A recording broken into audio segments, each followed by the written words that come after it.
That's the main. Now, Dale. I told them to make sure that the radio doesn't come in, because this is for the radio. We speak to the audience here. Okay.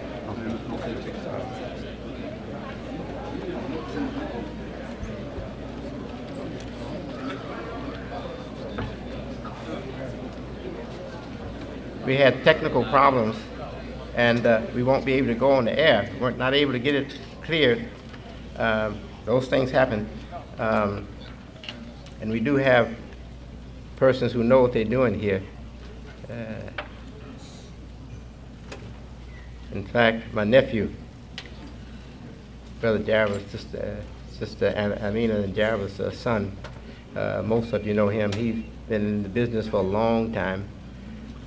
Still work with Major Network, TV Network, I think. Olive. So he's here, and he's still working hard to open up. I told him, give up. Give it up.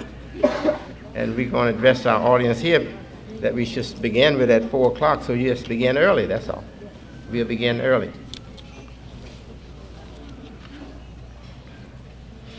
And I don't want the radio to come on, that's the thing.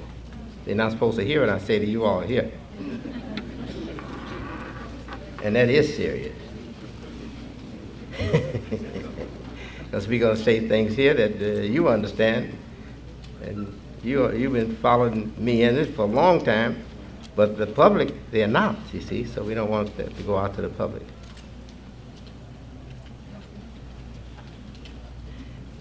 And let me say that we welcome our imams, and our members of the community, and Dr. Michael Ramdan, who's also an imam, back home to the United States after going abroad. Invitation by the folklore, they've been to Rome, and they have returned. They just returned yesterday. What? Yesterday? Friday. Friday. They returned for Jummah Friday. Yes. So we welcome them home, and I'm anxious to hear from them. And I see Joe Ellen and Paula. Yes, they're here. Would you like to begin? Tell us something before? Come give us the greetings, please.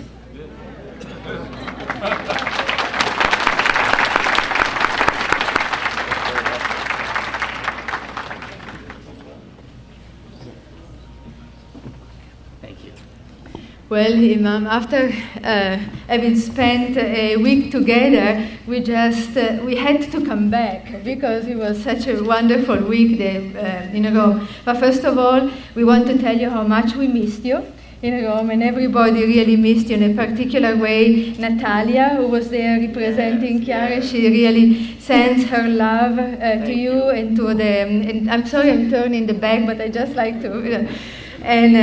but especially it was such a beautiful gift for us. The night when together we were able to call you from Rome. So the day after we were able to convey to Archbishop Fitzgerald, the representative of the Holy Father for Interreligious Dialogue, the Imam's greetings and best wishes. And which obviously he conveys to all of you. I'm sure that those who traveled, with us will have a lot to say, but we felt that again was a step ahead in our beautiful relationship, and the group, we were really proud of being there among, we were about 200 people. It was a much smaller group this year. But it was a beautiful experience of communion, of sharing, both from the Christian part and the Muslim part, and Imam Ronald Shahid as well as David Shahid really represented you very well, Imam. So you have to be proud of the group that you sent to Rome to represent you, really. But especially we convey the greetings from Chiara. She was not there, but she sent a message, a greeting from Chiara, particularly to you and to the whole community. So thank you. And just to tell you, we love to be with you here. We couldn't stay away. Thank you.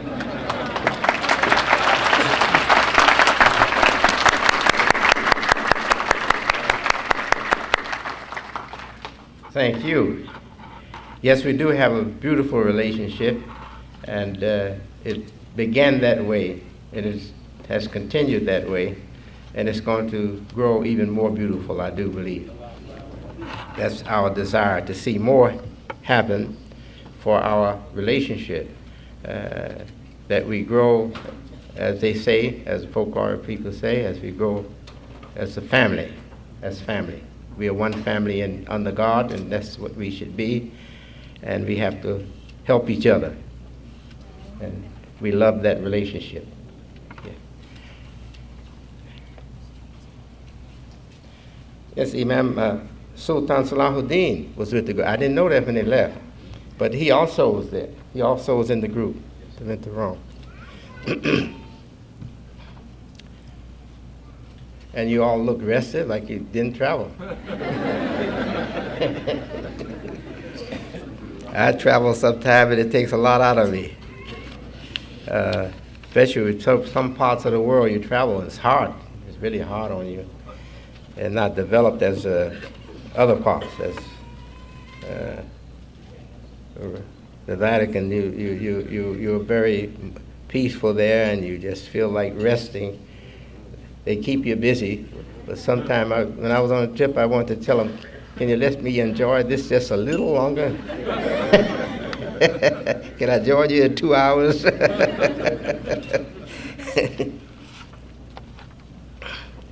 Yes. I remember as a little boy, I used to sell Defenders, Chicago Defenders. My mother let me sell Chicago Defenders. Chicago Defender had been around a long time. I didn't know it had been around long as it had been around. I thought it started around the time I became a paper boy, selling the Chicago Defenders. And I remember going through the neighborhoods, hollering, "Chicago, the film paper." And the people would come out, they'd hear me hollering, they'd come out to the window, up to the door, "Paper boy!" And I'd go, and they'd give me a nickel or whatever it was for the paper. And on the weekend, that's what I look forward to, the Friday paper. Friday paper.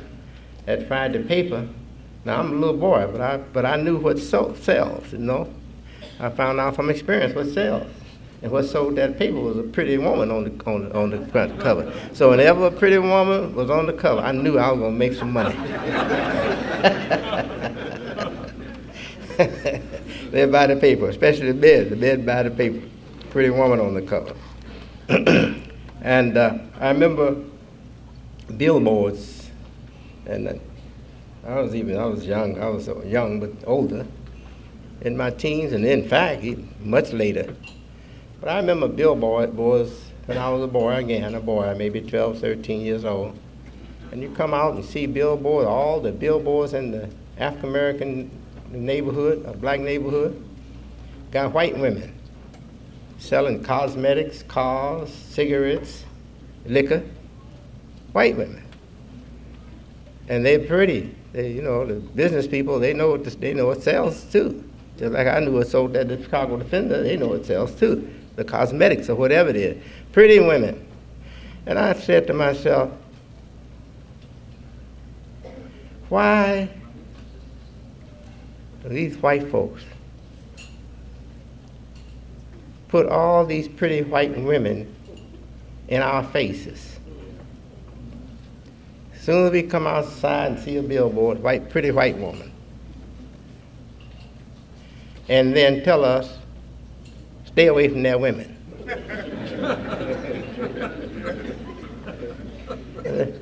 I said, what kind of game are they playing? What is this? So they are really some devilish, hypocritical people. Yeah, you know, the lusts that we have in us, sexual lust, and the interest in women other than our women, mostly the time of segregation, discrimination, slavery, etc., is responsible for that. And the white people back then, white man back then, wasn't his woman, that's him doing that, white businessman, they're responsible for that. is not natural. The sexual appetites of black people are not normal and not natural because you've been manipulated and enticed by white businessmen who just want your money and want to make you lustful. So you don't want anything but lust. Though you want to invest a lot in family, you want to invest a lot in the education of your children because you'll be spending a lot on lust. Yes. We should understand that. If you understand it like I do, then you'll do a lot to help others get out of that. And you'll do a lot to keep yourself away from temptations. Yes. I didn't know the time would come like it is. I remember living in Philadelphia. It's been a long time ago. You know, I lived in Philadelphia a long time ago. The Honorable Elijah Mohammed, may God give him paradise. He sent me there. He said, "Son, I'm going to send you to Philadelphia, the city of brotherly love." He said, "Temple number 12. You know, all the temples had numbers. First one started in Detroit, Michigan. We have followers, a friend of my family, and also very strong supporters of our community back then and now. They are present now. They're present here at this particular time. And that's where it all started, in Detroit, Michigan, Temple number 1. And Mr. Farad, teacher of my father, who was a foreigner, he wasn't an American, wasn't American born, he decided to come to Chicago and set up a second temple, and he did. My father and my mother told me, she brought me. I was the baby then. I only have one in our family, immediate family, from my mother, that's younger than me. His name is Akbar, Dr. Akbar, teaching up in upstate New York at Binghamton University. He's a professor up there. He was born later. But I was born 5 or 6 years later, about almost 6 years later. I'm almost 6 years older than he is. So anyway, I was the baby at that time. And my mother told me, she brought me in her arms. I was about 11 months, she said, to Chicago. Became Temple number 2. They set it up here. They got gang following here and set it up as Temple number 2. But getting back to my point,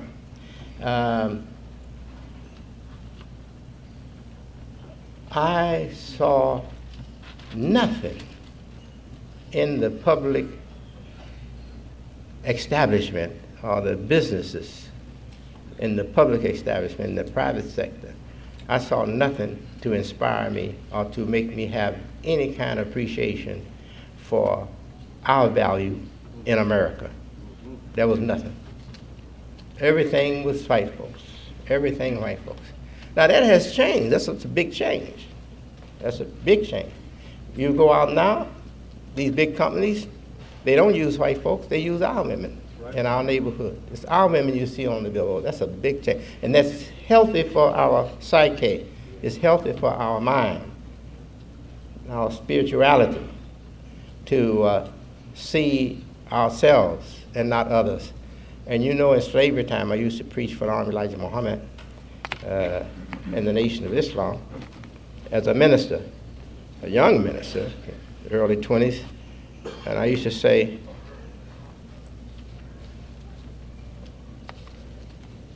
the white man, whether he knew it or not, the way he was dealing with us as his servants or slaves was creating problems for him down the road. A slave working in the field, sweating, tired, can't look handsome. He's not attractive to his woman. But the missus, the white woman, the missus, he see her coming out of the house. He might have to carry something for her. She all perfumed up and looking all good, hair done, cosmetics. You can imagine what that had happened over a period of 100 years, or just 10 years, or just 1 year. What had happened? You smelling perfume on the other woman and smelling crap on your woman. And vice versa. Yeah. So I'm telling you, it's a wonder we don't. We don't want to kill each other. And some of you do. And you do kill each other too. For foolish reasons. For nonsense reasons. You kill each other. Well, don't blame that on your human nature. That's not your human nature. That's your ruined nature. Your nature been ruined by slavery and discrimination, denial in this country that have left you scarred very deeply. Some of you can't support each other. Husband can't support wife. Wife can't support husband. You're enemies, almost by nature. Yes, but your nature was changed by those conditions back there. Yes, you're almost enemies by nature. Man working hard, trying to save the money, and you working hard trying to spend it before he get it. That's right. And then when he gets angry and loses his good love that he had for you, he loses that good feeling and spirit, you ready to kick him out and put the white man on him. And don't know the white man been on you and him all the time. It's affected you psychologically. We have to overcome that. And the psychologist, if you want to go to him with a problem, what is he going to do? You can't tell him, oh, don't talk about the past. He said, well, that's all I got. That's all I got to work with. I've been trained to work with what happened in the past, to know what's happening now. That's what a psychologist don't tell you. You don't tell him, oh, don't bring that up. Don't talk in the past. Say, well, lady, miss, or man, mister, I can't help you then. How can he help you unless he bring up the past to see how did this problem form and come to what it is now? Same thing we have to do as preachers. Brother preacher out there, you hear me? Yes, sir. Yeah. I'm not talking about Christians only. I'm talking a Christian preacher here. I'm talking to you, brother. Yes, I am. But I'm talking to all of you all who preach to people, who sell God to people.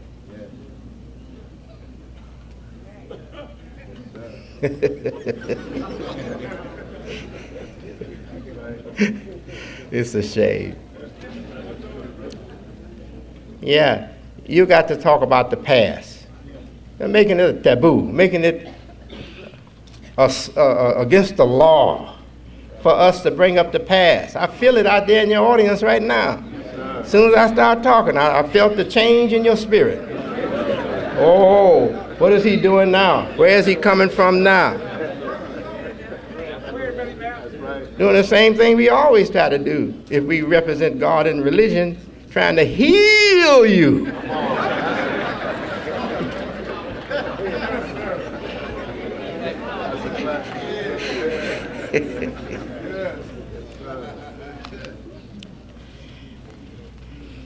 We go to extremes.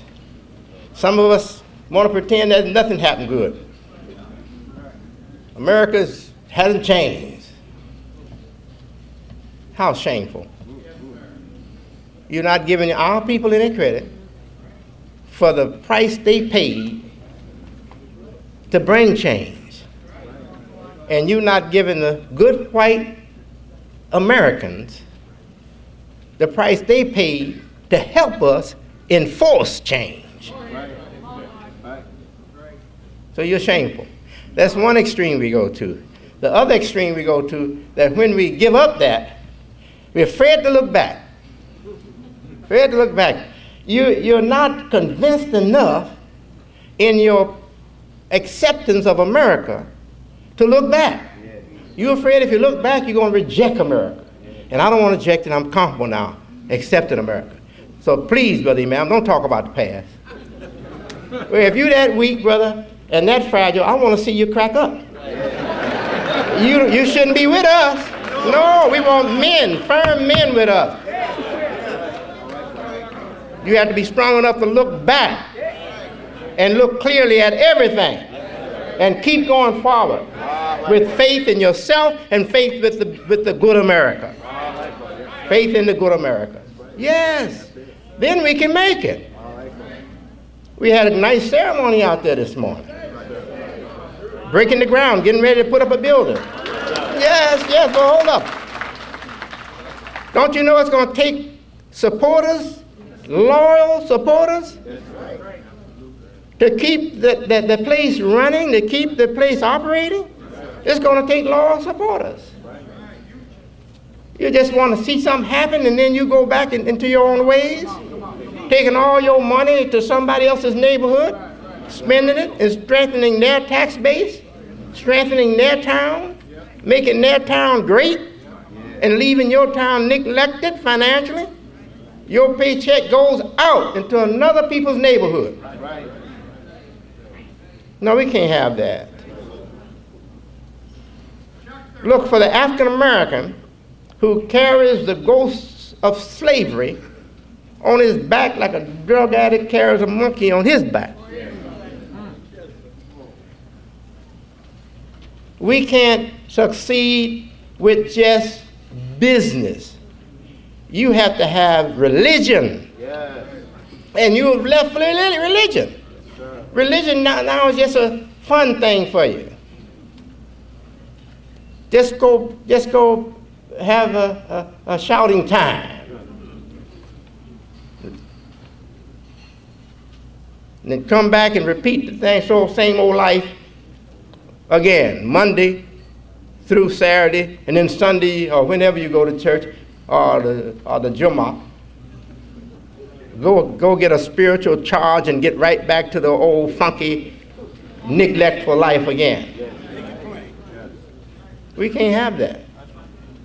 The people that's going to make us successful or join us in the effort to have success, they have to be healthy-minded. They have to be strong. Right.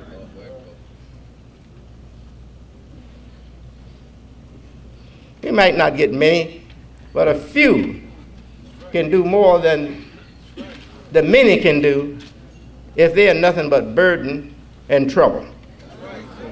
Right. Yes. So you are nothing but burden and trouble. Believe me, I'd like to see your face again whenever you show up. Next first Sunday, whenever. I'd like to see your face again. I love you. But I don't want us to depend on you. Because you don't offer us anything. You can't give anybody anything. You don't have any strength. You're just around watching and hope somebody will fail to make you look good. Well, see, I didn't support that because I knew it wasn't going to work. So it make you look good. Yeah, see, I made the right decision. Not going to happen that way. Not going to happen that way. So you have to be healthy-minded. Make your heart strong for the right thing. Make your mind strong for the right thing. And you will start experiencing a good feeling in your soul. And when that happens, we won't have to be criticizing you or pushing you or pointing you out to others so they won't be carrying you on their backs. We won't have to do that. Because once your mind devotes itself to good things and your heart wants good things, love good things, Allah then let the angels help you. Yes, you'll have angels helping you, and you will be strong, and we won't have to be following you up, telling you what you're neglecting, or making you uncomfortable with our criticism of your life. I already gave you a big help. Yes. Right. You didn't do it to yourself. Right. You didn't get it started. The bad times behind us got it started for you, messed up your life. But if you continue to do it, it's your fault. Right. Once you know what happened, that your life been messed up by circumstances behind us, slavery, rejection in this country, etc., then you should take over. Right. You should take over from there and say, well, there's no slavery now. Right. There's nothing stopping me now. I'm going to join people who are going after the good life. Doesn't have to be Imam Davidin Muhammad. Go and join those people who are going after the good life. Right. And not just styling and taking your money. That's what most of your leaders are. They are nothing but show business people, Right. taking your money. Right. All right. And you like it because they play to the tune of your sickness that you don't want to give up. Yeah. Like a drug addict doesn't want to give up his drugs.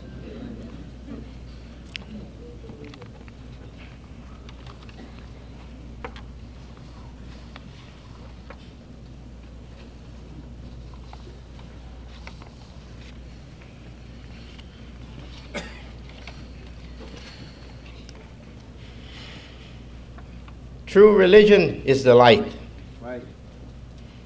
And there are always those who want to keep the world in darkness, especially the ignorant people. Yes. They want to keep you ignorant and in darkness.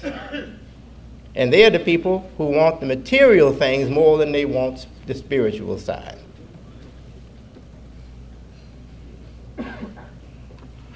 But religion gives us the light.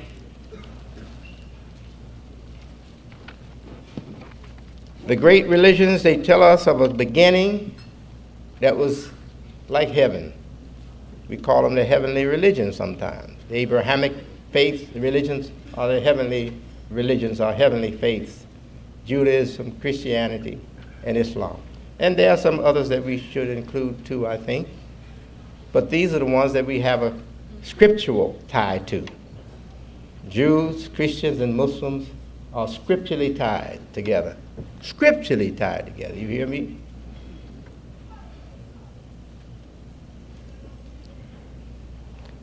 We believe in the same source for our guidance, the God that created everything in the very beginning, who is eternal, never came into existence, but have always been in existence, and who never dies or passes away, eternal, the eternal God, who created the universe, everything upstairs in the sky and everything down here.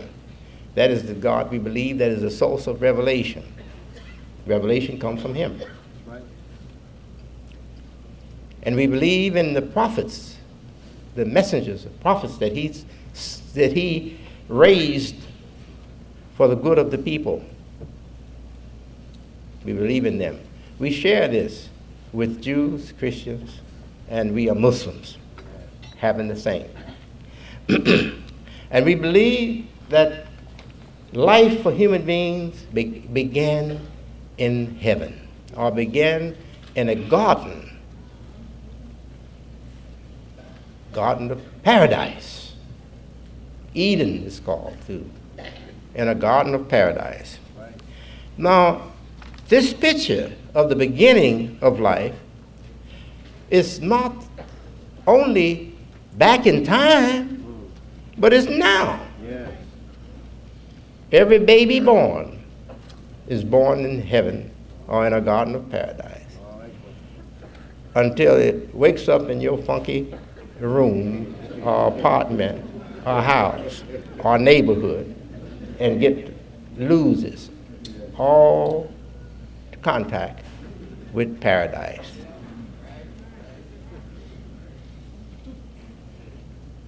But look what Revelation is telling us, what God revealed to the great messengers, prophets and messengers. Look what he's telling us. He's telling us that he wants that we remain in paradise, Yes.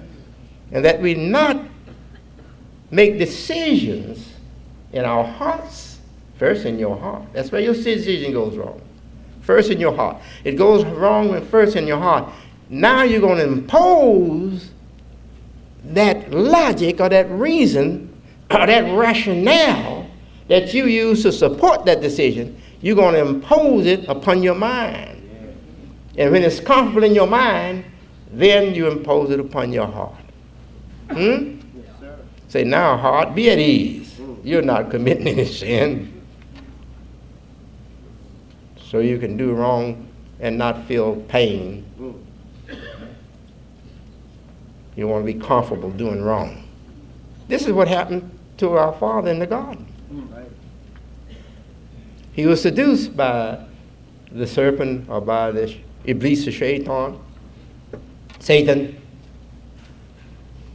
And Satan got his mind, his heart was weak for it. Satan knew that. Right. So Satan says, yes, he's like this, he's obeying God. But really, his heart, he would like to give his heart to some of these other things. So let me give him a reasoning that will free his heart. So he gives him a reasoning. I'm not going to go over the reasoning. It's in the Quran, it's in the Bible. Yes, sir. He gives him a reasoning. And he buys that reasoning. And he starts to think different from the way he was thinking before. Right. Before, he was thinking only obedience to the best nature. Obeying the best nature, that's all he was thinking before. But when he was convinced to change the way he thought and given a rationale to support it, then he began to think self-interest, self-interest, self-gain. Yes. The serpent said, oh, you'll be able to live forever. You'll be like the gods, the angels, the gods, living forever. And he told him, oh, this tree is very attractive, and you won't eat from it because you think it's wrong. But he worked with his mind, manipulated his mind, until he got him to think that it wasn't wrong, it was okay to eat from that tree. The tree in the Bible, the tree of the knowledge of good and evil, as it says in there. But in the Quran, it's the tree of unrighteousness and the tree of changing, the disobedience that changes you, which is the same that the Bible said, if you understand it, which changes you from being conscious of your behavior under authority above you to being relaxed and free to behave as your own intelligence require that you behave. So instead of being under the authority of a creator or God, you come under your own authority. It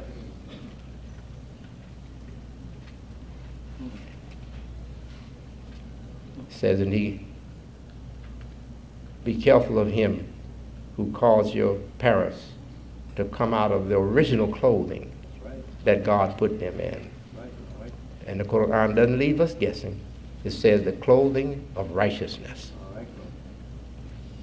Right.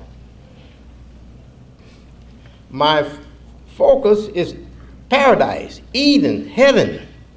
That's what I'm looking at as I'm speaking to you. That's what I'm addressing.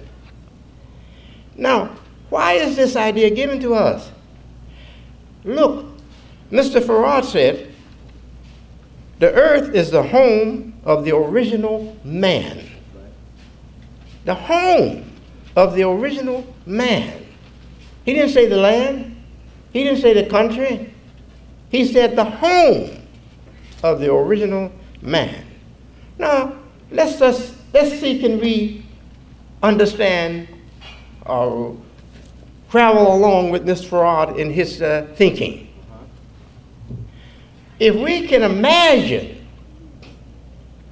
the earth not having any humans on it, no human on earth, and divine authority or the superior authority in existence orders the creation of man.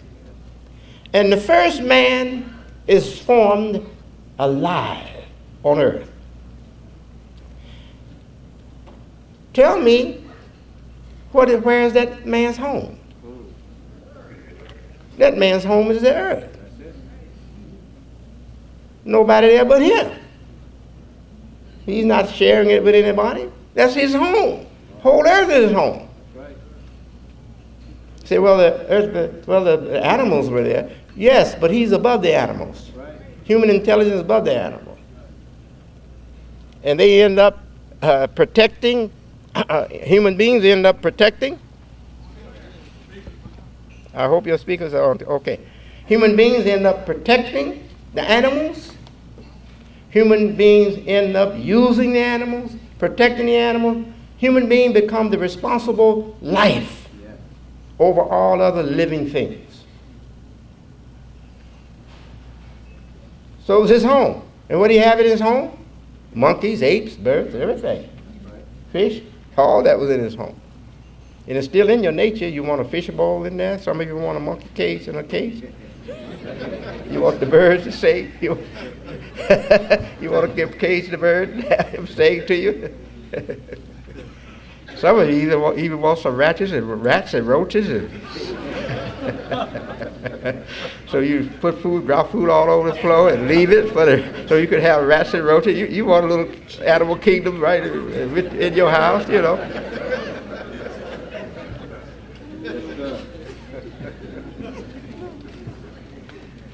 Nature's still in you, right?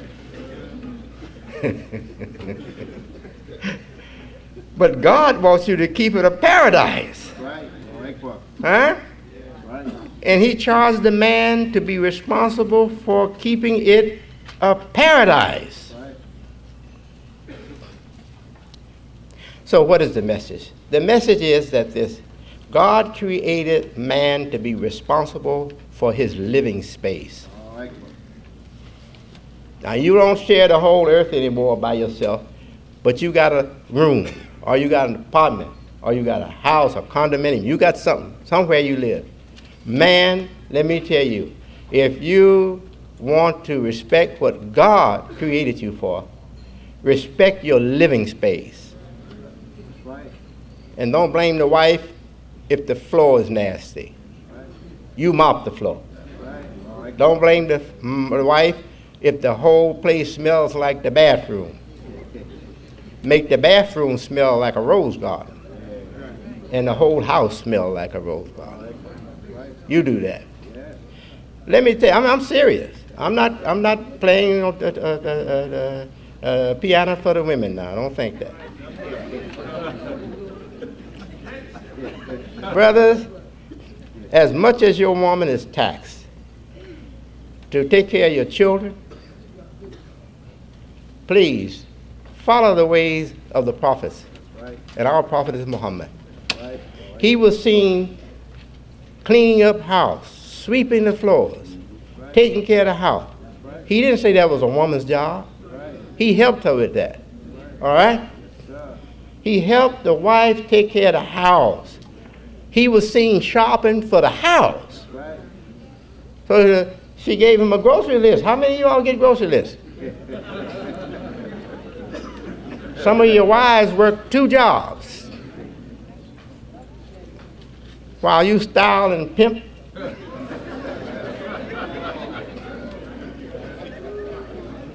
I'll show her how domesticated you are. You're so domesticated you do nothing but eat, sleep, and use the toilet. And go to the washroom when she complains.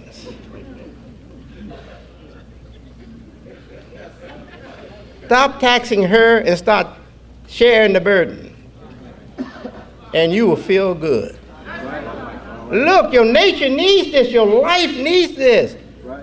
That makes you feel good, brother. You're coming to a new life. It's like going on the track when you've been neglecting yourself and you go out and start walking on the track. After a while, you feel like jogging, right? You walk on the track about 2 weeks or a week or 3 days, something's enough. And you feel so good, your body say, let me run. Huh? Yeah, your body say, let me run. So you feeling good. That's a sign that you need to live the life of Adam, your father, that you're supposed to be like. You're supposed to be in his likeness, his image and his likeness, before he neglected his life and followed the suggestion of the shaitan. Earth is the home of the original man, living space. Great societies, Germans and others, they had leaders, inspired leaders, who preached to them or guided them in knowledge so that they would appreciate the value of living space. And they took it on as a mate, just as a man take on a woman, beautiful woman, as his mate. And they engaged the space, the living space, worked the land, cultivated it, grew beautiful things on it, fell in love with their products like we fall in love with the children that a beautiful woman produced with us, huh? They fell in love with the products that grew out of the earth. Fell in love with her. How many black men are in love with work? That's what you need if you want to get back in paradise. You're going to have to fall in love with work again. Yes, because your fathers before you, they love work. I heard you, brother.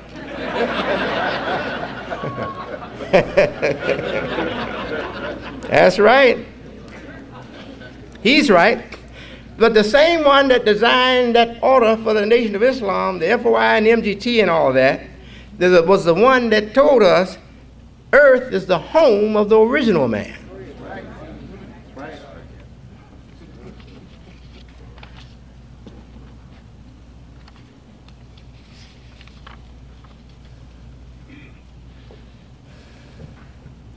Yes, we can struggle and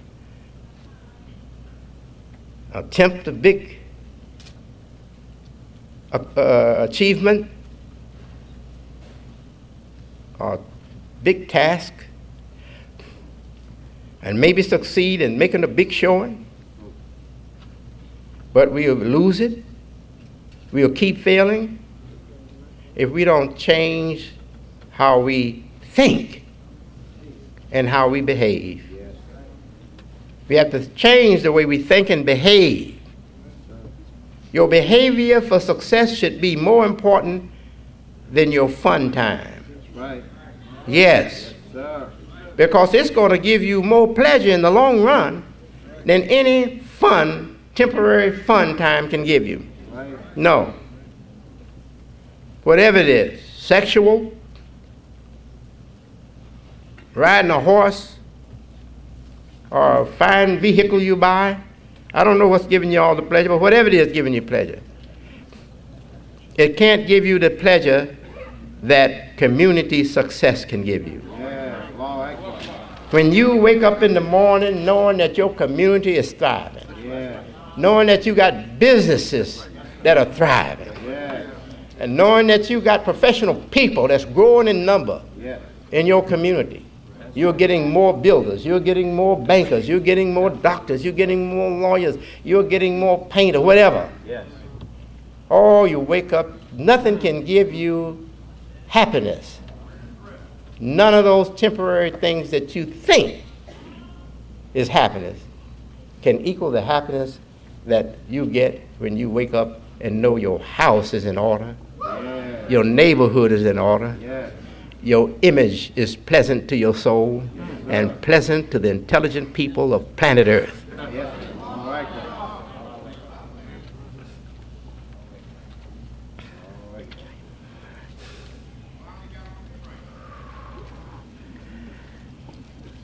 But we need more than money. We are told by God in our book, our sacred book, the Quran,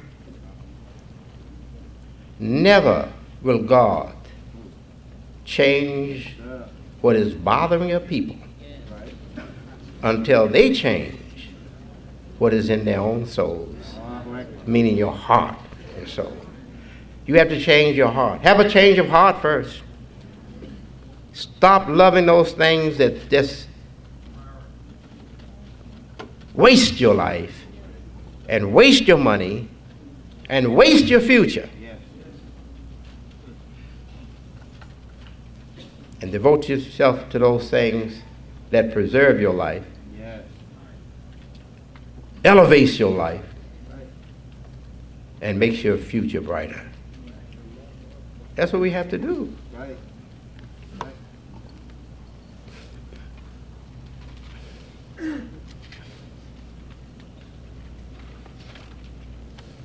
Living space.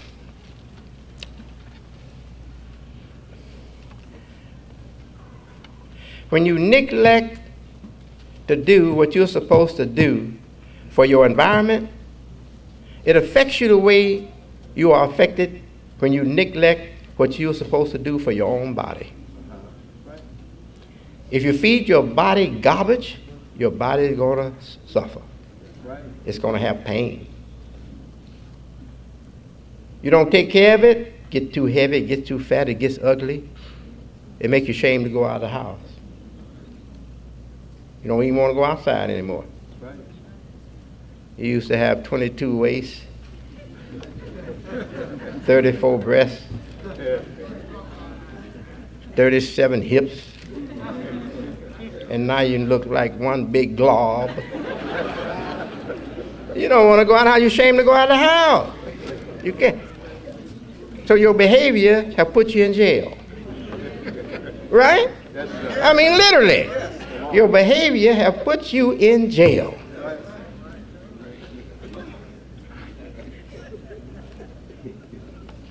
And somebody just should come in there and halal you.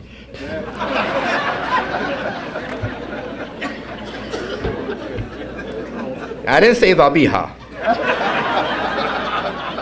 So don't you all use me to say the man should go in there and slaughter her. No. I didn't say Zabiha. I said halal.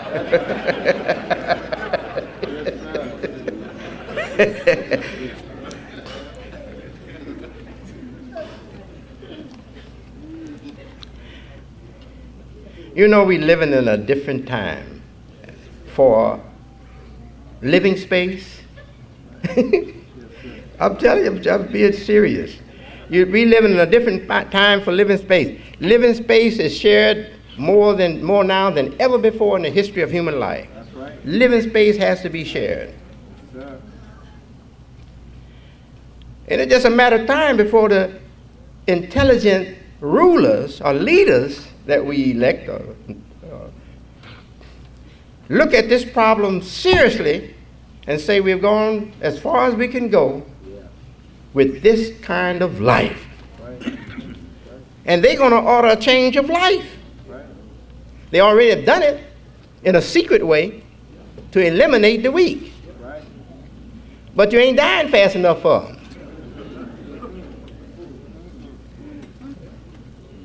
They got you so you're not in their way anymore. I'm talking about in the business way. You're not in the business traffic. You're not hurting the business traffic anymore. You're helping us back. Because you're buying death. You're buying your own demise. So they're making money on you paying to kill yourself. Yeah. Suicide or whatever you want to call it.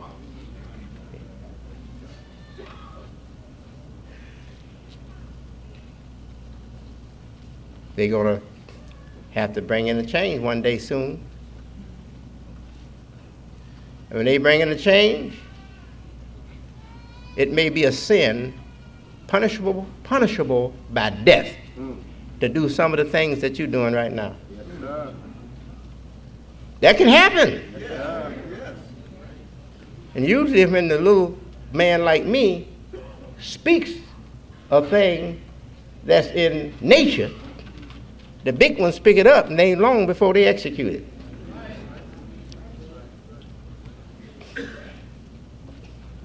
Yes, it's coming a time when small things that you're doing, neglect, your small neglect, Yes. may be punishable by death. Yes.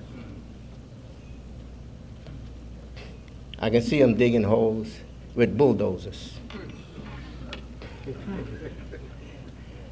and big trucks carrying hundreds of bodies and dumping them in the hole, and the bulldozer pushing the dirt over.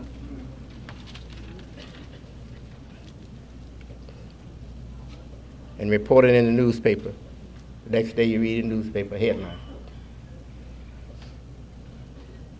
500,000 were found guilty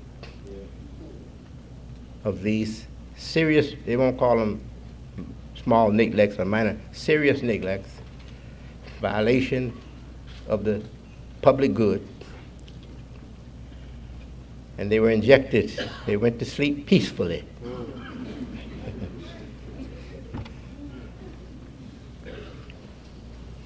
I have pictures of the bulldozers pushing the big, just mounds of earth over them.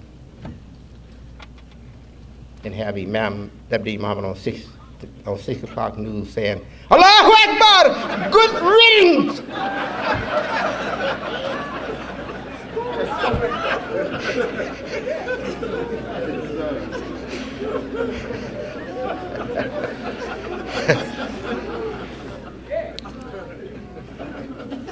Say, kid, you believe that? That's a preacher. Yeah, but he had a good name too. Now, he's shouting that's all over for them. Well, that's the end of the news for this evening.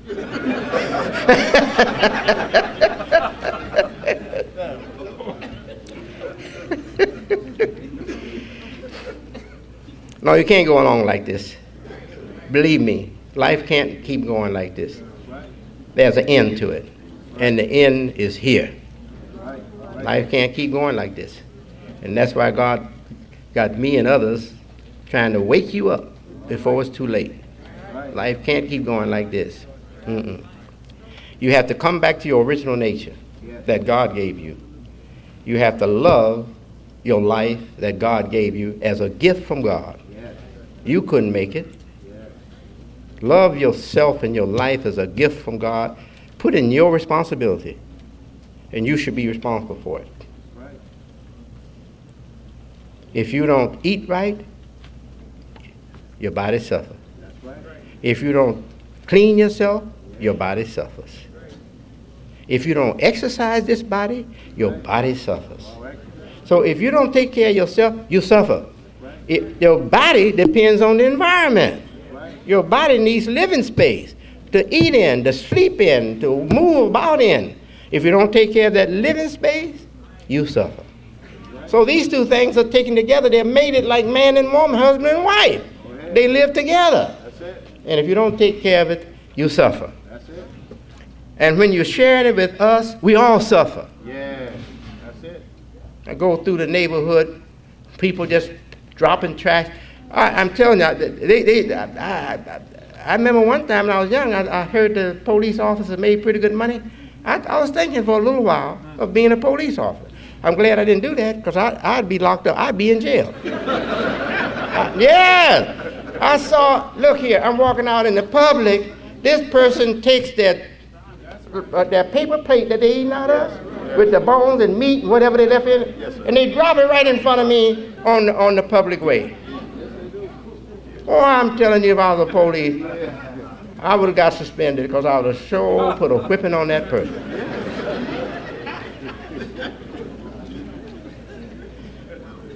When you get this in your heart and you see the neglect and what it's costing us, the citizens, the neighbors, and everybody, you get that in your heart, you can't pass by stuff. I see trash, I pick it up.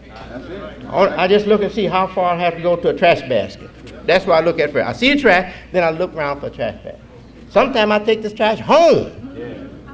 I just take it and put it in my car, take it home and put it in my trash bag. Not in the house, though. I sure don't bring your trash into my house. But I go to my basket out, my trash can outside, and I put it in there. I started walking the track here lately. I walked the track. Just by this big white piece of paper, they just didn't drop it there. So I do it intentionally, not just for myself. I do it if there's nobody but me out there. But I'm happy there's some other people out there on the track with me. I walk over the track. I'm out there track. I'm out here to track. So I'll track to the trash. Yeah, just track on over to the trash, pick the trash up, walk, go track on over to the trash basket, put it there. But they got to follow their routine. They got to stick to their pattern. Look, tracking is tracking. Track to the trash. Pick up the trash and put it in the basket.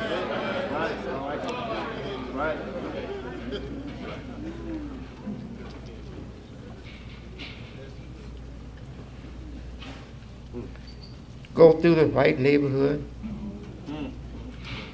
They ain't got to be rich, they be poor, rich or poor, doesn't matter. Garbage, just follow the garbage collector through the white neighborhood. Through the average white neighborhood. Not all of them.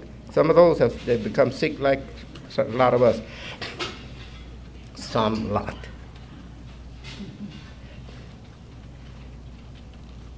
And you don't see trash, the lid up like this, the lid at a 90-degree angle. The lid can't come down a little bit different. Lid at 90-degree angle, trash all that. How much you spent to make all that trash?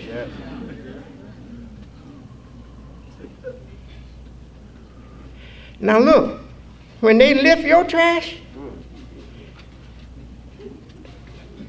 more energy has to be spent by that truck to lift your trash. So your trash costs more to get rid of than the other neighborhood's trash.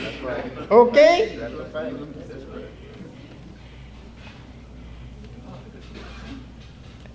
And the sight of your trash wears on the heart and nerves of the driver more than the sight of the other neighborhood's trash. So he's asking for more increased wages. He wants his wages increased. And they're looking for space to put your trash. And they have to go and pay for space to put your trash that's more expensive than the little space used by the other neighborhood.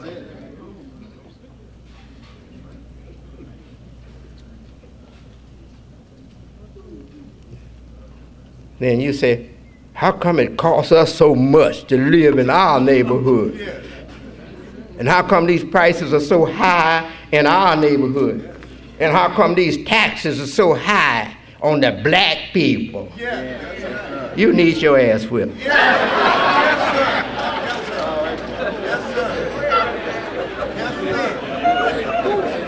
And I'm talking about your head, because that's where your ass is.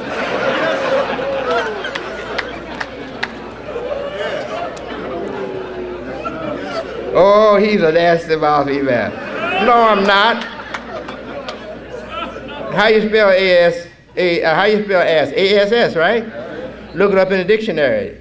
No nasty meaning, unless you put it there. It means an animal that's stubborn, big-headed, but doesn't use his senses. Big ears, but ain't hearing anything.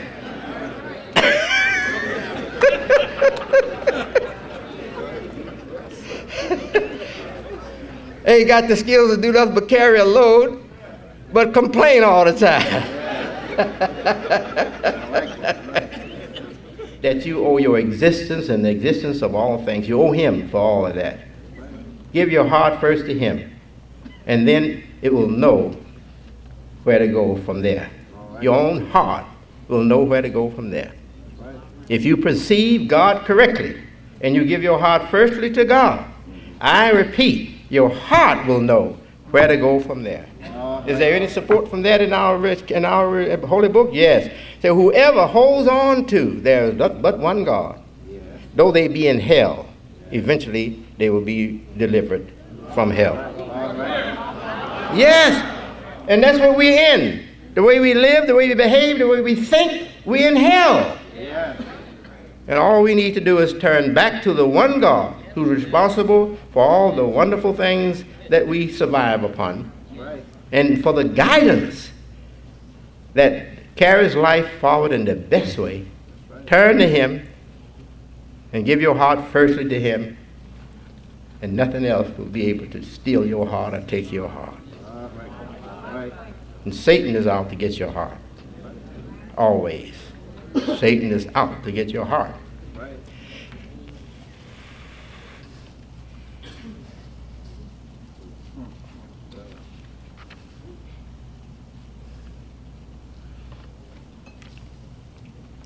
Now, in closing, so we want to give time for comments and questions.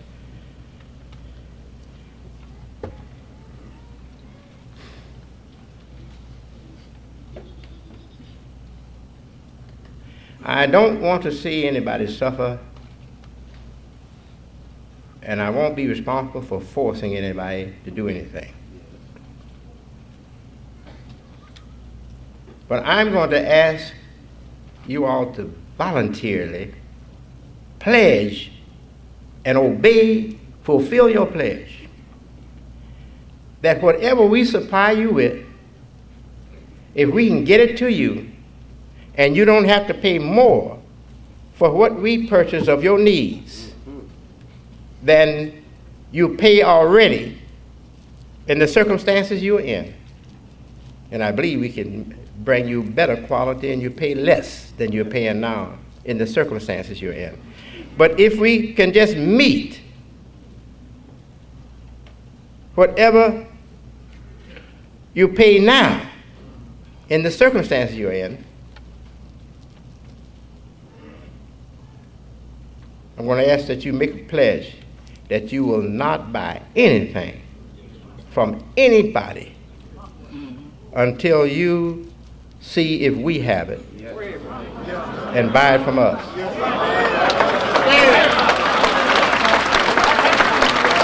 Allahu Akbar. Thank you.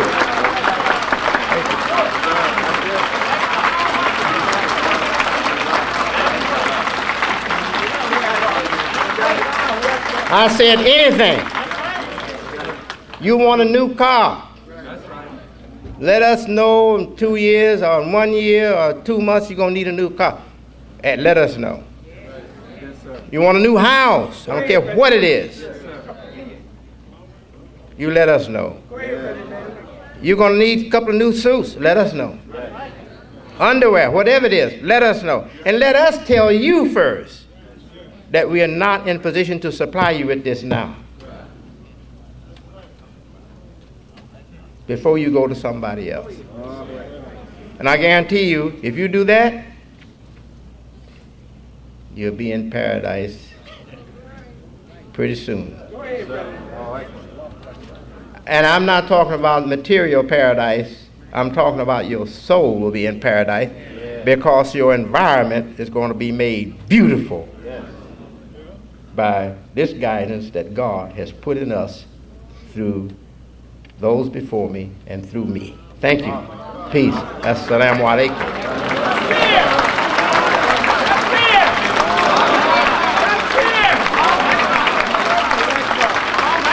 Allahu Akbar.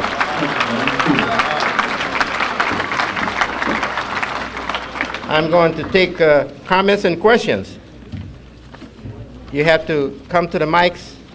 If they don't have them yet, just be a few minutes. So I'm going to take the weight off my back and just sit here while they get the mics ready. The mics are ready?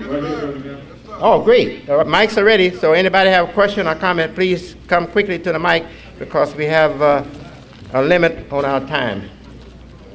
We're going to give 10 minutes for questions and comments.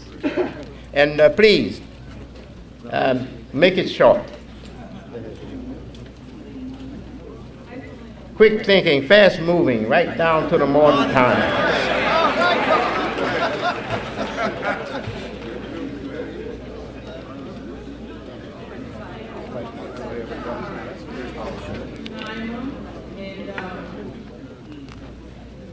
I have to kind of explain a little bit what you meant, something that's been on my mind for a long time.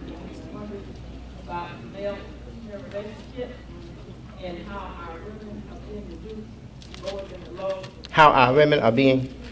No, women are being reduced lower than the low by society. You said women? Women. Women. Mothers, women. Yes, ma'am. And women are allowing themselves to be reduced because they really don't know who they are, and they don't know how wonderful, how powerful that they are, that the Most High has created them to be. Therefore, they don't know who they are, so they reduce themselves to animal-like levels. So what I'm going to do is what can we do to educate them to understand who they are and to get back into the nature which Allah has created them in, to be strong, beautiful, and powerful, and the nurturing, loving wife, which they were intended to be. Also, another part is that men, I think, have been taught how to oppress women and to misuse women, not all, but some, down to the line of history. And I'm wondering if, like, we use, like it's created now male, not female, and when you use he and him and his to refer to Allah, does that have a subconsciously effect on the men thinking they were superior than women? And another one is that we refer to God, we say God, and when the word God is used in all in the prophecy, the house, drug house, square and everything. What I'm wondering is, why is that we cannot use the 99 beautiful attributes of Allah, and that would have more power in the heart and mind of the people eventually, because we will be using more energy to say the Most High, the one and only, the absolute, etc. Yes. Well, you've certainly messed up my thoughts, I'll tell you that. You got a real serious problem there. Somebody's creating for you. No. Let me tell you. Before I learned Quranic Arabic grammar and Arabic grammar, to see that really the grammar does not say that God is living like animal and man is living, or plants and things, living in a different way, existing and living in a different way. Before I came to that understanding, I was a young man again, and a big black, she's speaking from reality, and a big black brother, his name was Robert. We called him Big Robert. Elijah knows Big Robert. Elijah here still? Where's Elijah? Well, anyway, he knows Big Robert. Elijah knows Big Robert. Big Robert. Somebody else here might know it. Big Robert came in. Big, tall guy, black. And my father had put me in this restaurant I was working there. And he came in the door and he said, "Okay, sisters, get ready to serve the God." That's what he said. "Okay, sisters, get ready to serve the God." I don't know whether could have been an angel that sent there, to wake us up or something, make them up. But I tell you, he didn't wake me up. He just irked me. He aggravated me. He insulted me, offended me. God, that's my God? I'm ready to give up my God. If this big, black, ugly dude with his cheap life that he got is my God, I don't want God anymore. Sister, what I'm saying is, don't worry about people.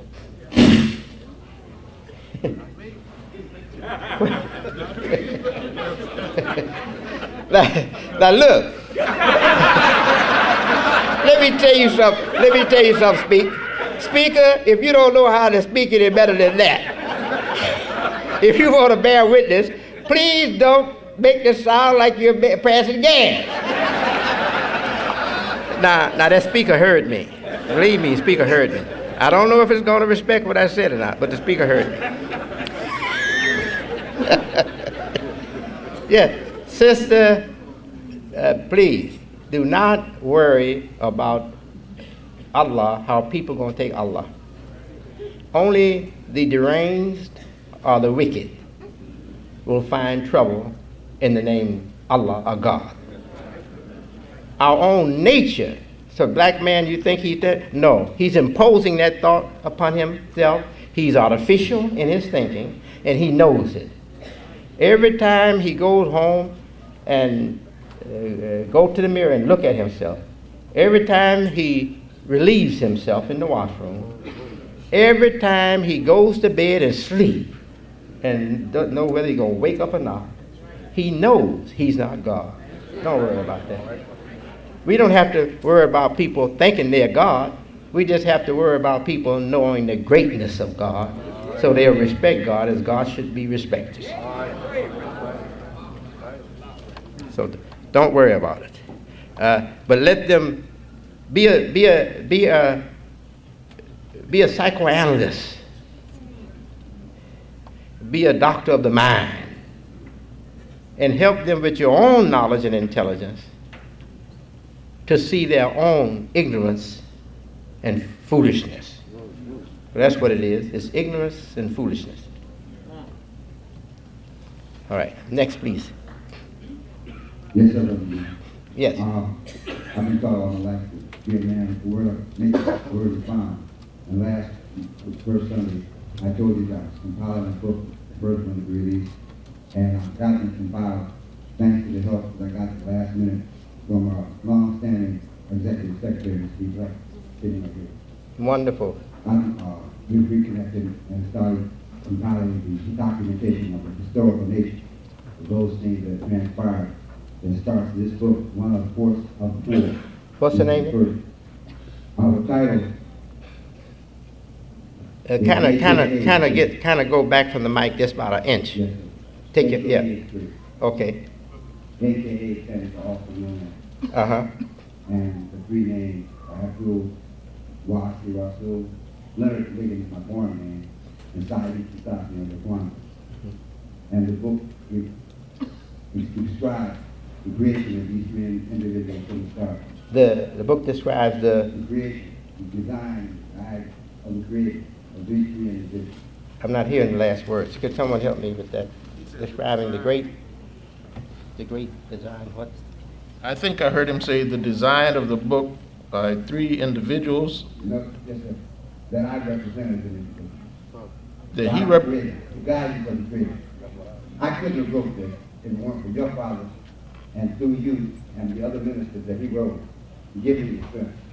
Because when I first started out, I thought I had no counsel skills.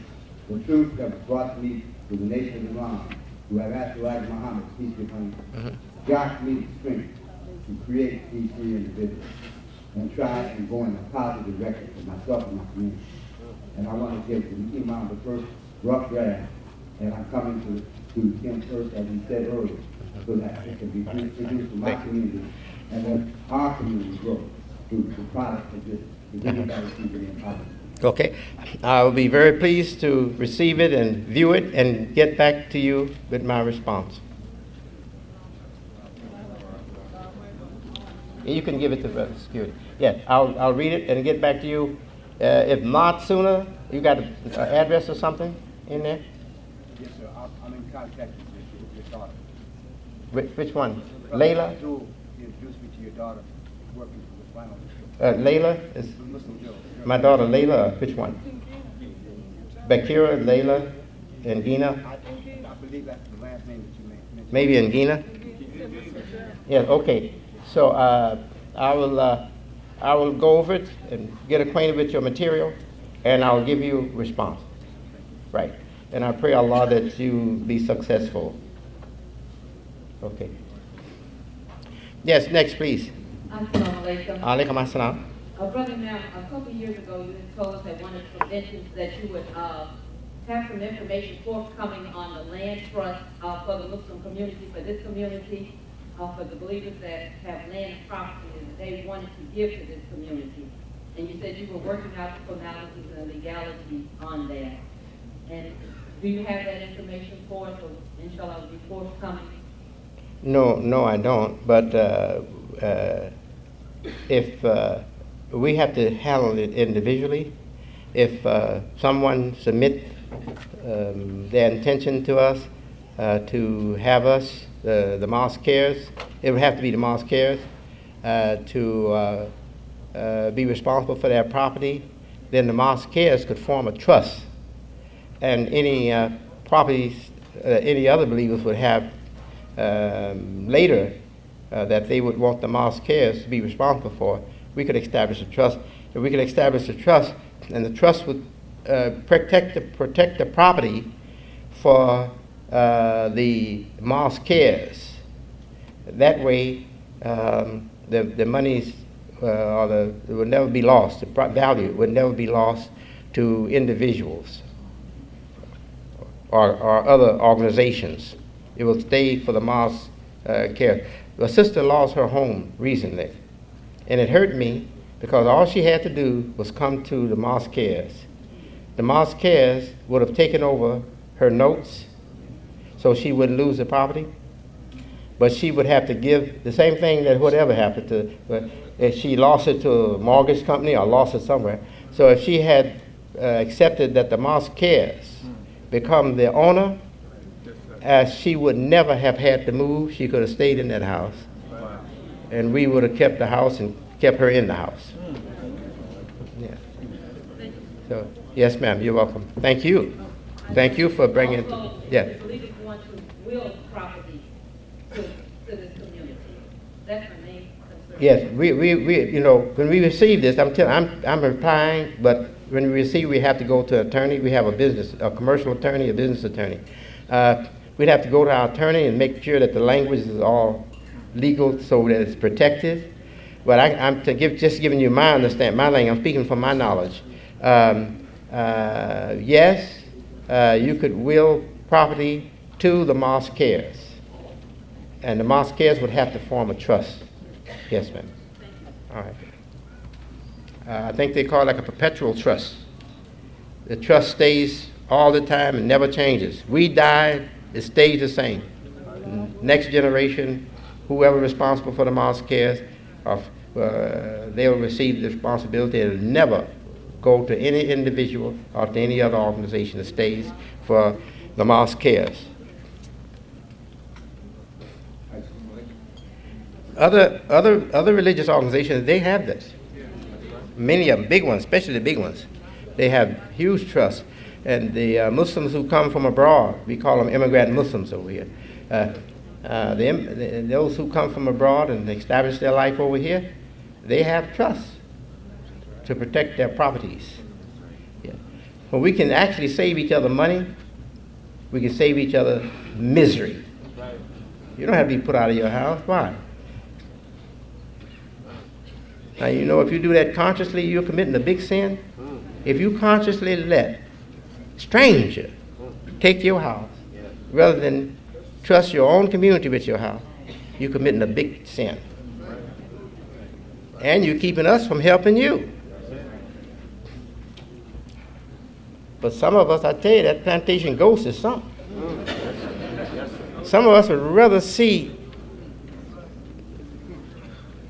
a member of the Ku Klux Klan with our property than to see another brother or sister with it.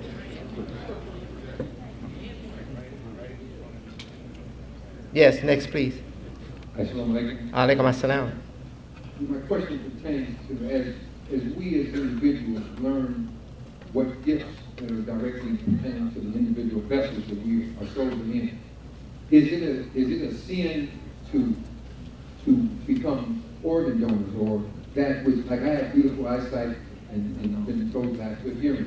Is it a sin to become? To be an organ donor. I threw this question to seniors in the Muslim community. Organ donor. Hold a moment. I have to understand the word. Oh, okay, I got it. I'm sorry. Organ donor. Yes, yes. Is it a sin to become an organ donor? I was told to some of the other seniors that it's defaming the body. Which You mean if you die? Yes, sir. Yeah, if you have lost your life. Yes, sir. Is it a sin to donate, to write before donating your organ? Donating your organ. Well, I see it going back to the earth and going back to grave diggers, possums and rodents or whatever. I don't know.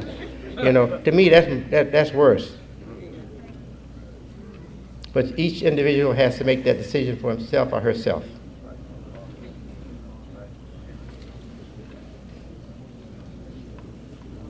What I'm saying is, myself, I personally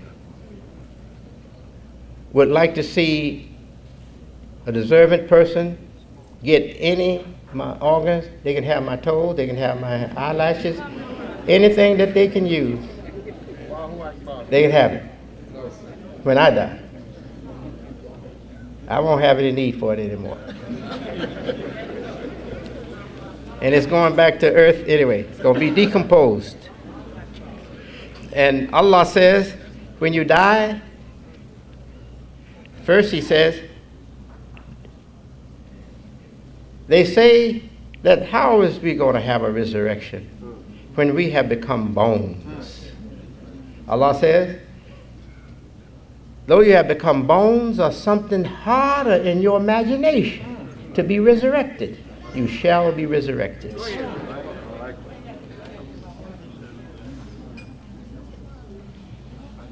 So if a whale swallowed up Jonah, God wanted him to be resurrected, he'd be resurrected. That's right. The earth swallow you up, animals swallow you up, fire consume your body, no matter what. God has power over all of His creation. He can raise you up from whatever place or condition you're in. Right. So don't fear that God can't resurrect you. Some of us think, oh, if I don't keep my body intact, I may not have a resurrection. Or I may be raised up with just part of a body. No. The whole body will be resurrected. The God that made it first says in the Holy Book, can't you see that the God who did it the first time can do it again? Yes. Next, please. Alaikum assalam. Sure, but it's just two questions. One, someone was telling me that inshallah that in June the CDC halal meats would be opening, and I was wondering, is that Now what will be open? the CDC halal meat? Halal meat business? Yes. Yes. We haven't given up on that. As soon as we get the deli, we hope to supply the deli. And it's too expensive for us. We didn't get enough support across state for us to have the USDA agent on duty all the time, or a couple of them on duty. And it's too costly to try to do what we were trying to do. But if we just delivering, we're not going to live across state lines, or if they come in and get it on their own, that's okay too. But we can't deliver across state. So we're concentrating on just the Chicago suburban area, southwest suburbs right now. And inshallah, if we find opportunities in the city of Chicago, we'll do that. And we're just going to build one structure right now.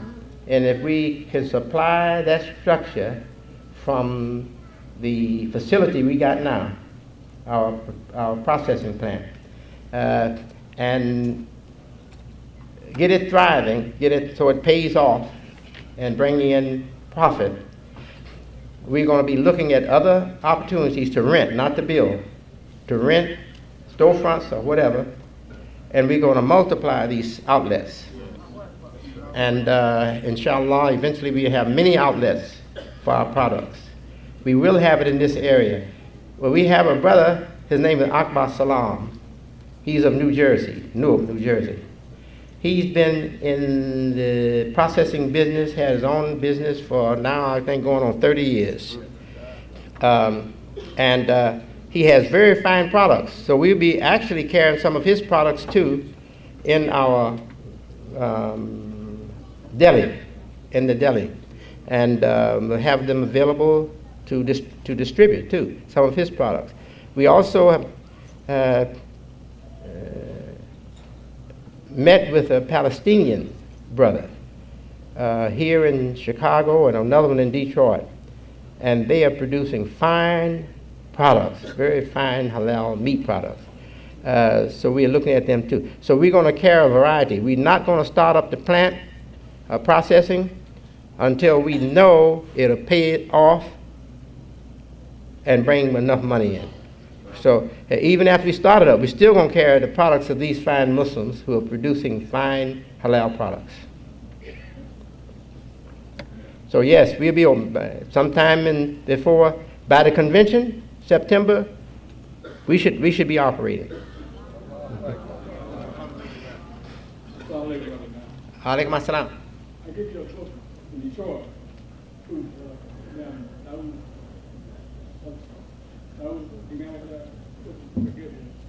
Did you get it? The author, he signed the book for you. The book is signed for you.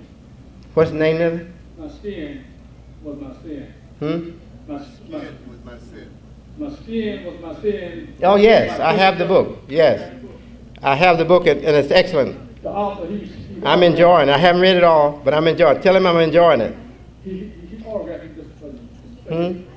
He autographed that one for me? Yes, sir. Thank you. I'd like to have it. Yes, sir. I have one, but now I share the other one with somebody, and I'll keep that one in my library.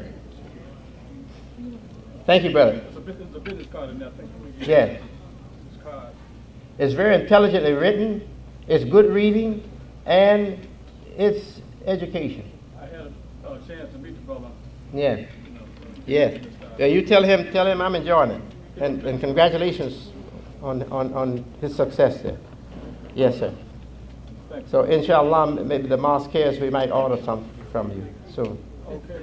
Well, I'm doing a book report, and I talked to Sister Aisha. All right, good. I'm supposed to give her, send it in For the journal. for the journal. Wonderful. And she got a book too. That's wonderful.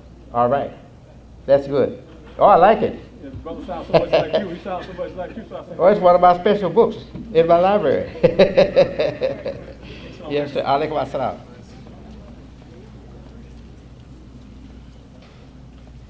Yes, the next, please. Assalamu alaikum, brother. Alaikum assalam. I just want to comment. I want to say to you that I had a vision and a dream that I talked to some people about coming here today. I thought today would be very special anyway, with the groundbreaking. Mhm. But I want you to know that I noticed earlier when Imam Pasha was speaking about how wonderful today was this morning. It seems like the spirit wasn't what it ought to be in terms of it was a wonderful event for us. And then there were some people that were dreary. But I don't want to do that for what you just said today. I want to make a special note that no one else recognizes, and I think many do recognize it. I want Oh, you to know yeah. that your little humble brother here, Daniel, I recognize what you just gave us today as a solution. And I want to say to you, I don't have to hug you, I don't have to come shake your hand, I'm already doing that already. But I know. I am, when you said we will do this, I am with you on that project. Thank when you. you say that we want people to come to the CPC first, I have the skills comfortably to say, I'm backing you 1,000% on it. Thank you very much. Thank you. Alhamdulillah. Brother Dan, That's our brother Daniel Mujahid. He's a very resourceful person. And established in his business for a long time. So we respect what he says. Thank you very much. Okay. Yes, sir. Brother Nan, this is from Sister Sarah in Baltimore. She's 84.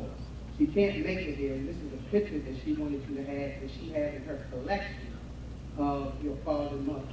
And lastly, I want to say that I'm very proud, honored, and thankful that you cleaned up my mind, my spirit, and I stand right here cleaned up in the suit that I got from this CPC. All right. Thank you.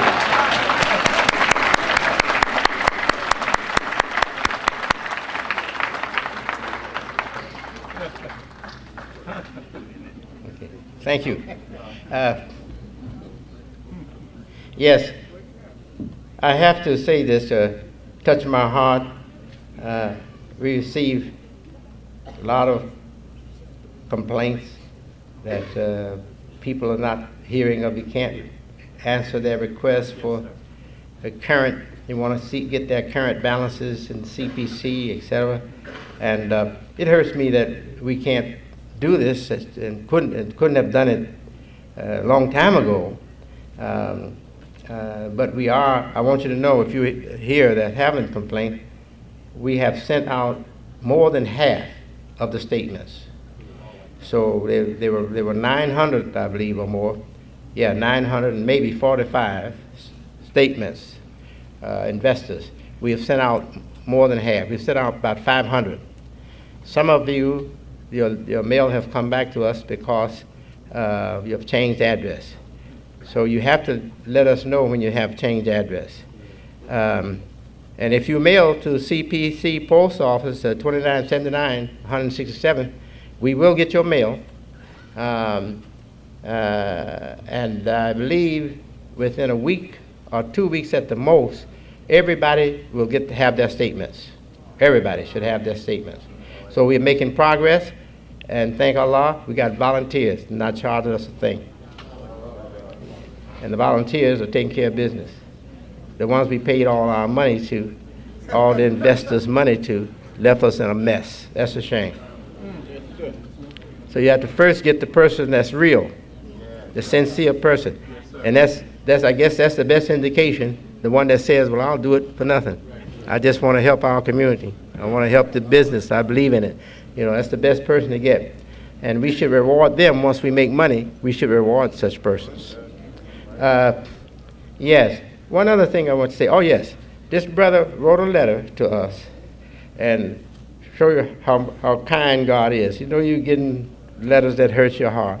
This brother writes a letter and he says, Dear Imam Mohammed, I invest in CPC because I have faith in you.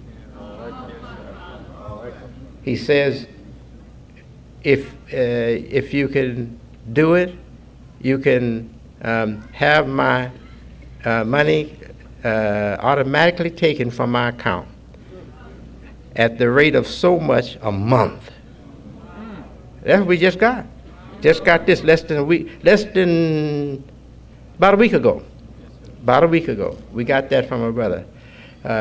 And I guess I needed that. Yeah, because we've been taken to the Better Business Bureau.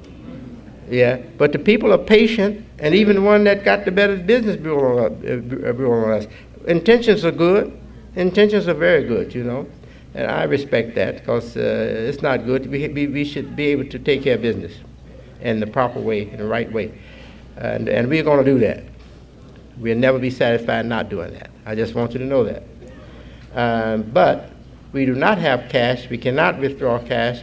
Our cash is going into investment to build the things that we need to make this plan a success. It won't be successful without financing it.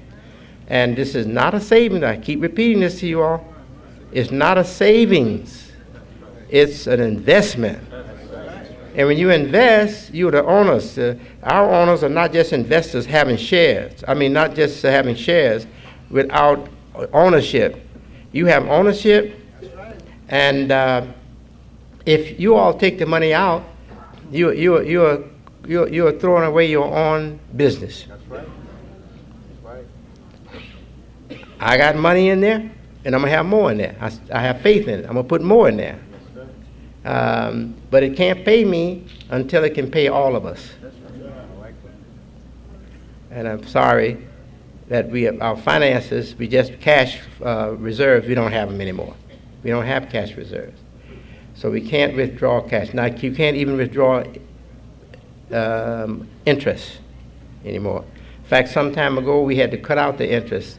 But if we don't meet, we meet, but how many are there? You know? The office, the company, failed to notify the investors of decisions we make at the meetings. And we can't have that anymore. And when you make an investment, like if you send us $50, I think the lowest is maybe $100, but whatever you send to invest, if you don't get an acknowledgement of your investment within reasonable time, please get in touch with me, raise hell to see me, whatever you have to do, okay? Get a police officer to come to my house if you have to. I'm serious. You're supposed to get an acknowledgement of your state. I told them when they deposit your money in the bank, they're supposed to give you a deposit slip. Mail you a deposit slip. Rafa's here. If he's still here, he'll tell you. We started this off. I had no helper but him. And when we turned it over to the professionals, didn't we have Over $1 million in our account, $2 million.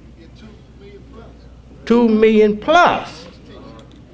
We didn't take salary, we made money for the company.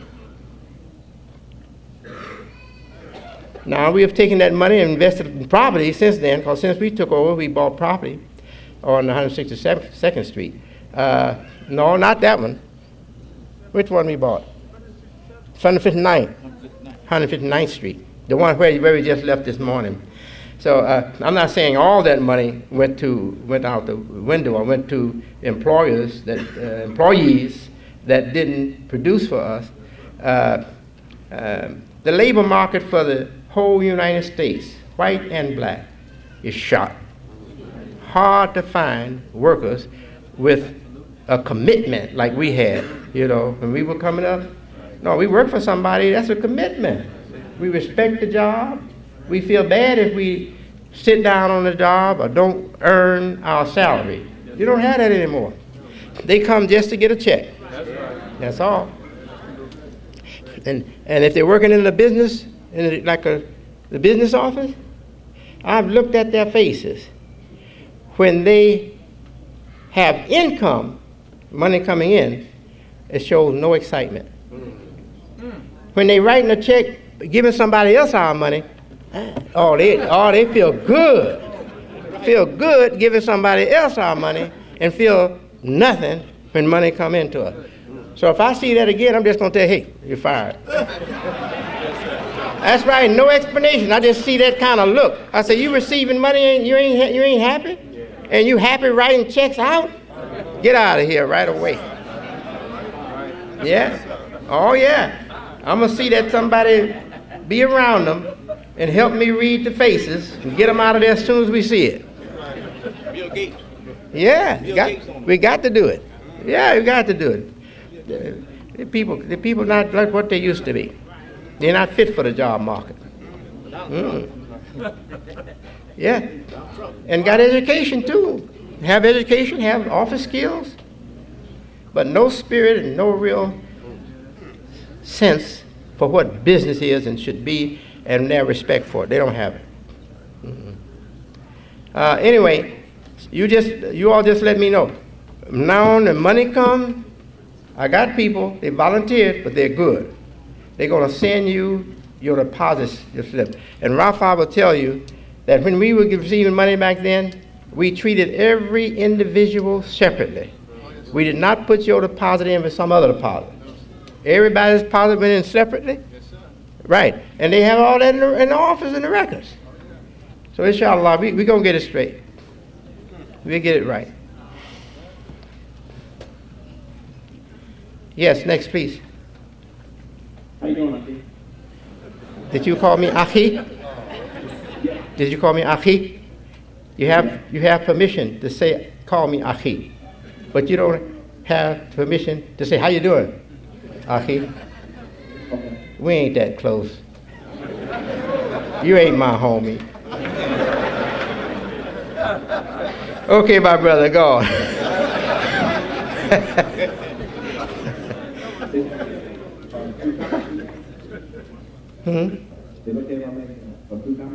Okay, if you comments? Yes. Yeah, liven the place up first. I know we always supposed to speak to the rock. I just wanted to say that when I come up here, my story is similar to your story, and also want to give you a girl. 1930. It means a whole lot to me. 1930. 1930? 1930.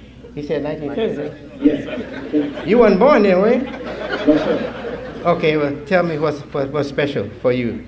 It's just a history of it. Just a history of it when Barack came, met your mother, your father. All right. And just knowing who you are, came from the family. Yeah, I understand now. Yeah. Righteous Muslim.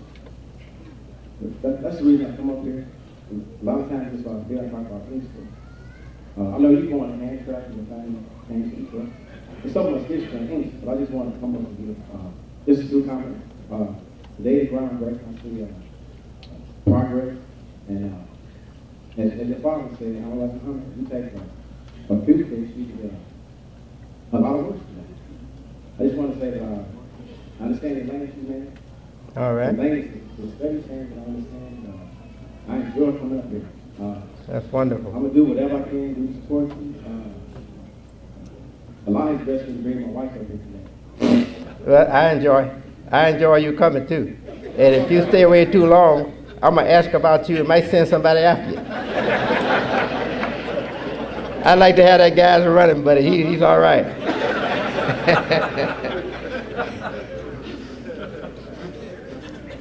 Okay. All right, next, please.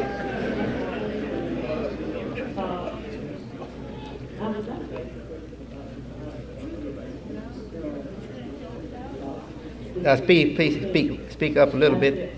I have a question on an article that came out in the Muslim Journal this week. All right. Where there was a sister, Gay Juma.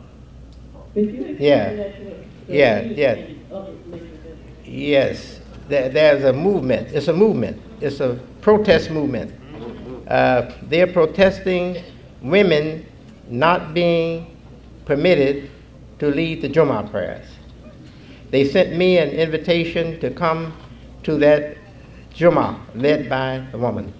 And my reply was that I could not support it because it is against the tradition of our prophet, prayers and peace be upon him.